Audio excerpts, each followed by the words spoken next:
Et hop, on bifurque directement sur les commentaires de la semaine. On a passé un petit peu en revue les sujets qu'on a traités cette semaine. Je le rappelle encore une fois, mais effectivement, on n'a pas parlé du reconfinement en France. Je trouvais pas ça forcément nécessaire. Oh tiens, est-ce que je changerais pas de couleur? On est quelle couleur? Non, mais on va mettre du bleu clair. Du bleu ciel, voilà. C'est très beau ça. C'est très beau. Et on va passer tout de suite aux commentaires. Hein. Trêve de plaisanterie. On n'a pas que ça à faire par ici. Il y en avait très peu. Je vais partir du principe que c'était très clair, du coup. Il y en avait très peu, mais il faut dire aussi que j'ai fait un peu moins de vidéos et que parce que j'avais un peu moins de temps, etc. Mais ça reste toujours très intéressant. J'essaye de répondre toujours au maximum. Sachez-le, je lis tous les commentaires. En même temps, vu le nombre qu'il y a, c'est pas trop compliqué.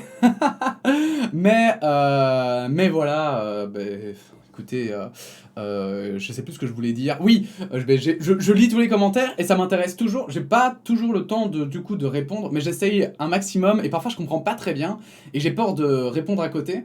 Donc parfois je préfère ne pas répondre ou en parler ici plutôt que de dire n'importe quoi ou de mal prendre des choses qui sont dites. Donc premier commentaire de The Voyageur qui parle sur la vidéo pendant ce temps Blanquer attend. Vidéo sur le confinement comme j'avais dit, qui nous dit en France il y a 3 zones de vacances pour les vacances de février et de Pâques. Les dates de vacances ne sont pas les mêmes, mais les dates se chevauchent sur un mois. Est-ce pareil en Belgique? Et c'est vrai que j'avais pas précisé ça. Mais en Belgique, en fait, on a 2 semaines de vacances qui sont les mêmes pour tout le monde. Parce que contrairement à la France, on est beaucoup moins peuplé et donc il y a beaucoup moins de problèmes. Puisqu'en France, c'est l'une des raisons, je pense que c'est pas la seule, mais c'est l'une des raisons qui fait qu'il y a 3 zones. Hein, c'est qu'il y a trop de vacanciers qui sinon partent en même temps, il y a des bouchons de l'enfer, etc. C'est pour ça qu'ils avaient décidé ça. En Belgique, on n'a pas du tout ce problème. Donc du coup, tout le monde a 2 semaines de vacances exactement en même temps. Et c'est vrai que du coup, parce que vous voyez, il y a eu 4 réponses, on a un peu discuté, et c'est vrai que du coup, c'était plus difficile pour la France de prendre, d'allonger les vacances que pour la Belgique, puisqu'en Belgique, bah, ils ont juste dit, bon, bah, au lieu d'avoir 2 semaines de vacances, tout le monde en aura 3 au même moment, et en France, bah, vu que ça se chevauche sur un mois, c'est un peu plus compliqué. Mais malgré tout, ils ont quand même pris maintenant, hein, aujourd'hui, cette semaine, ils ont pris la décision de fermer les écoles un peu tardivement. Ils sont énormément critiqués, d'ailleurs, pour ça, j'ai vu passer, j'ai hésité à en parler, mais eh ben, vous savez quoi? On en parlera. On en parlera, mais effectivement, le gouvernement est assez critiqué pour la façon dont il prend ses décisions et les décisions qui sont prises.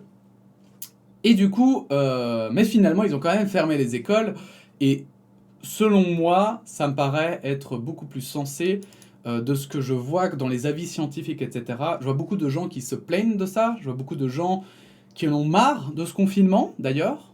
Mais je dois dire qu'en même temps, vu l'efficacité qui transparaît, vu le nombre de morts qu'on aurait pu atteindre, je pense que c'est le bon choix de ce que je lis.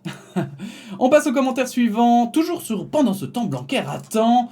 On a Nia qui nous donne un peu son opinion qui est très intéressante. Je suis complètement d'accord, je vis dans le 93 420 et je vois plein de problèmes dans les écoles. Alors 93 420, nous ça nous dit rien. N'hésitez pas à mettre entre parenthèses la ville ou le département parce que moi je suis belge. Et ça me dit absolument rien. Déjà en Belgique, les codes postaux me disent rien. Mais alors en France, je nage dans le flou. Mais j'ai compris que c'était le fameux 93 que nous avions entendu parler en Belgique. Un peu comme vous avez entendu parler de Molenbeek en France. Molenbeek, pardon, parce que il faut savoir le dire à la française. Mais effectivement, c'est un peu le soi-disant quartier malfamé de France.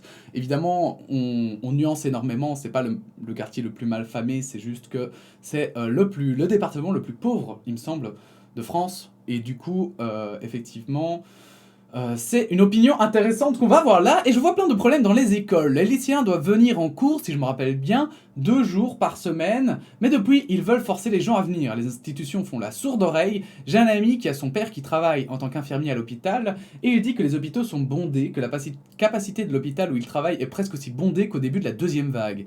Et comme je le disais, les hôpitaux sont remplis, les lits sont tous pris, la maladie ne va pas attendre, elle va continuer à rendre les gens malades, et le tri va devenir obligatoire. Rien que le fait de devoir trier les personnes à sauver et celles qui devront attendre de recevoir, ça me donne des sueurs froides. Ça me rappelle la situation du tramway. Soit tu écrases 3 personnes si tu ne dévies pas du chemin, soit tu dévies du chemin et tu écrases un travailleur isolé. Mais comme un grand philosophe a dit, on ne peut pas sauver tout le monde. GG à toi si tu as la ref. Alors, bien sûr j'ai la ref. Mais surtout, en réalité, le tri, c'est quelque chose qu'on a appris à cause plutôt des attentats notamment. C'est quelque chose, quand vous regardez un petit peu les infirmiers, les médecins qui ont dû s'occuper des victimes des attentats au moment même, ils ont dû faire un tri. Et j'avais notamment entendu un pompier qui se retrouvait au milieu d'un bar avec 15 personnes blessées gravement. Et du coup, bah voilà, il va voir quelqu'un, il voit que le mec, il a perdu sa jambe, son bras, et qu'il va mourir exactement dans 5 minutes. À côté, mais il a 50 ans, à côté, le gamin qui a 10 ans, par exemple, et qui est blessé, mais qui est sauvable, bah, il va plutôt aller sauver lui, en fait.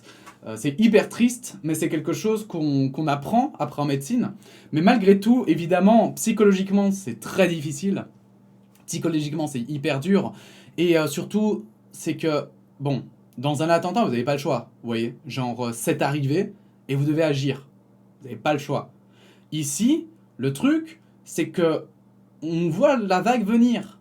On a des capteurs de tsunami qui nous disent attention, la vague arrive. Donc on le voit arriver. Et donc on peut agir avant pour faire en sorte que ça n'arrive pas. Et c'est vrai que là-dessus, ben, on se demande pourquoi parfois les gouvernements agissent si tardivement. Alors en Belgique, on se plaint, mais voilà, c'est pour ça que j'aime bien la différence entre la France et la Belgique. En Belgique, ils se plaignent. Les gens, moi, à mon entourage et de ce que je connais des gens, je vois beaucoup de gens se plaindre du fait qu'on les mesures leur semblent trop dures. Et en fait, moi, j'avoue que depuis qu'en plus j'ai fait la vidéo sur les pandémies, les différentes pandémies de l'histoire, je suis assez choqué en fait de voir ce genre de réaction. Parce que je me dis qu'on se rend même pas compte du luxe qu'on a d'avoir un vaccin aussi rapidement, que peut-être que cette crise, on en a pour 3-4 mois et puis c'est fini. Et quand je dis ça parfois à des gens, bah, j'ai l'impression qu'ils disent mais 3-4 mois c'est la fin du monde, alors qu'avant, parfois ça durait 10 ans une pandémie quoi. Mais 10 ans où on trouvait pas de remède, 10 ans où du coup bah, tu voyais pas tes proches, parfois tu les voyais pas, t'avais un de tes proches qui avait la maladie, tu le laissais dans sa chambre et personne ne l'approchait, il mourait tout seul quoi. Mais vraiment tout seul quoi. Il n'y avait pas d'hôpitaux, il n'y avait pas... Enfin, c'était la merde quoi, c'était la méga merde quoi. Et aujourd'hui on doit attendre quoi, ça va faire 1 an et demi. Et c'est vrai que ça me trouble. Ça me trouble de voir ça. Alors oui, bien sûr que c'est dur. Oui, bien sûr que économiquement c'est dur. Bien sûr qu'il y a un taux de pauvreté qui explose, etc. Mais est-ce que c'est pas juste inévitable en fait? Est-ce que c'est vraiment dû au confinement? Parce qu'en d'un autre côté, si en fait le Covid avait été... Si on avait fait abstraction du Covid, voilà, si on faisait semblant et qu'on vivait, comme certains disent, avec le Covid, imaginez, vu sa virulence, vu à quel point il se transmet de personne en personne, d'accord? Et qu'on sait que il faut l'avoir eu gravement pour être plus longtemps protégé du virus. Mais combien de travailleurs auraient dû aller 1 mois à l'hôpital, plus après en plus se remettre sur pied parce que bon, 1 mois ils sortent de l'hôpital, ça veut pas dire qu'ils peuvent directement retravailler. Et puis en plus, des gens qui viennent en même temps, le nombre de morts, donc le nombre de main-d'œuvre qui disparaît. Enfin, je veux dire, même pragmatiquement, en fait, ça me semble totalement illogique ce qu'on dit. C'est pas le confinement qui est problématique, c'est le virus. Le virus crée un problème. Et si même les gens qui ont un rhume, imaginez, c'est un virus qu'on ne connaît pas, sachant que tout le monde, enfin, moi en tant que jeune, je travaille avec des gens plus vieux, donc ça voudrait dire que j'aurais toussé, j'aurais dû quand même rester chez moi en fait, parce que c'est trop dangereux. Alors, on aurait pu dire, bah non, on n'aurait pas fait gaffe, mais alors du coup, mon patron peut-être aurait été atteint gravement, peut-être que mes parents après auraient été atteints gravement, ou... Et c'est ça en fait qui me frappe un peu, c'est que on peste contre le confinement, et d'un autre côté on se dit pas, mais tiens, est-ce que ça n'aurait pas eu un pire effet si on avait déconfiné en fait? Et la question, pour moi, elle est vite répondue, si vous avez la ref. En fait, c'est que oui, ça aurait été bien pire. Économiquement, ça aurait été bien pire. Parce que les gens qui aujourd'hui perdent leur société, peut-être qu'ils auraient été soit morts, soit ils auraient quand même perdu leur société, mais en plus, ils auraient été malades pendant 2 mois comme des chiens, et avec intubation, etc., et avec 10 variants, et du coup, on ne pourrait plus rien faire contre le Covid. Parce qu'il faut savoir aussi que plus les personnes, en fait, sont infectées, plus il y a de chances de mutation du Covid. Bref, donc, honnêtement, je suis bien content qu'aujourd'hui, enfin, en France, ils aient fermé les écoles. Moi, je suis assez content que le gouvernement, même si j'ai détesté la façon dont ils ont traité, on va dire, les personnes qui étaient rassemblées au bois de la Cambre, là, vraiment, je trouvais que c'était un ratage complet. Mais je trouve que sinon, au niveau des mesures, ils ne sont pas trop durs. Loin de là, je trouve qu'ils ont plutôt tendance à essayer d'être équitables. Et même à mon sens, et justement, c'est pour ça aussi, à mon sens, ils sont même trop gentils en fait. Parce que pour moi, dès que la vague devrait monter, on devrait tout arrêter et dire bon, bah, tout le monde reste chez soi pendant une semaine et puis basta quoi. Ça me paraît tellement plus simple et plus logique. Mais voilà, moi je suis pas infectiologue, moi je suis pas professionnel et c'est que mon opinion. Et je pense que quoi qu'il arrive, tous, on doit avoir ce recul de se dire putain, ce n'est que notre opinion. Et on n'est pas professionnel. Ces mecs, les épidémiologistes, etc., ils font pas 10 ans d'études parce que c'est facile. Faut à un moment donné un peu aussi prendre un peu d'humilité. Et il faut savoir se dire, bon, ok, je crois que j'ai compris en gros comment ça se passait, mais il y a encore plein de détails, plein de subtilités qui m'échappent. Et peut-être qu'on devrait un peu plus écouter les professionnels qui ont étudié là-dedans et qui parfois sont là depuis des dizaines d'années à étudier ça, parce qu'ils ont probablement plus d'expérience que nous, quoi.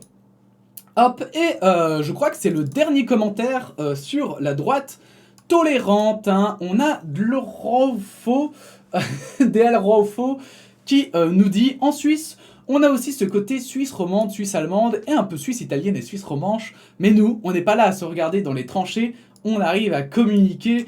Et je voulais juste dire que je trouvais ça assez cool, c'est assez cool comme ambiance. Nous, malheureusement, en Belgique, c'est tellement plus complexe. Malgré tout, j'ai fait une mini-compétition ce week-end où il y avait une personne néerlandophone, mais belge. Et elle était très cool et tout. Et donc, ça m'a vraiment conforté encore dans cette opinion qu'on a des préjugés qui sont stupides. Mais malgré tout, malheureusement, c'est un fait. Il y a vraiment une tension entre francophones et néerlandophones en Belgique. Et j'espère qu'elle va disparaître avec le temps. J'espère qu'à un moment donné, on va quand même se rendre compte des futilités de ces tensions. Qu'à un moment donné, on va avoir l'intelligence de se dire bon, bah en fait, une langue, ça ne définit pas les gens, quoi. Ce serait pas mal. Ça me ferait plaisir.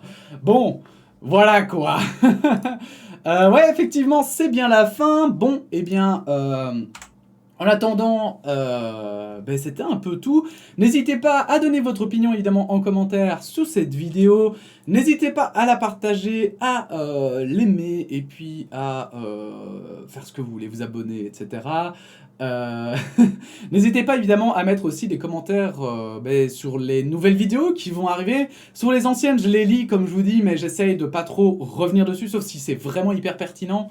Parce qu'en fait, sinon, vous avez vu, je suis déjà à, je crois, 100 vidéos, 150, je sais même plus. Je ne sais même plus, je suis dépassé. Mais effectivement, du coup, ça devient compliqué. Parfois, il y a des commentaires qui pop. Donc, bon, bref. Voilà. Merci à tous d'avoir regardé cette vidéo. C'était avec plaisir que je l'ai faite. Et puis, on se retrouve bientôt pour de nouvelles actus. Voilà, la bise. Ah, ça n'a pas coupé. Ben, la bise.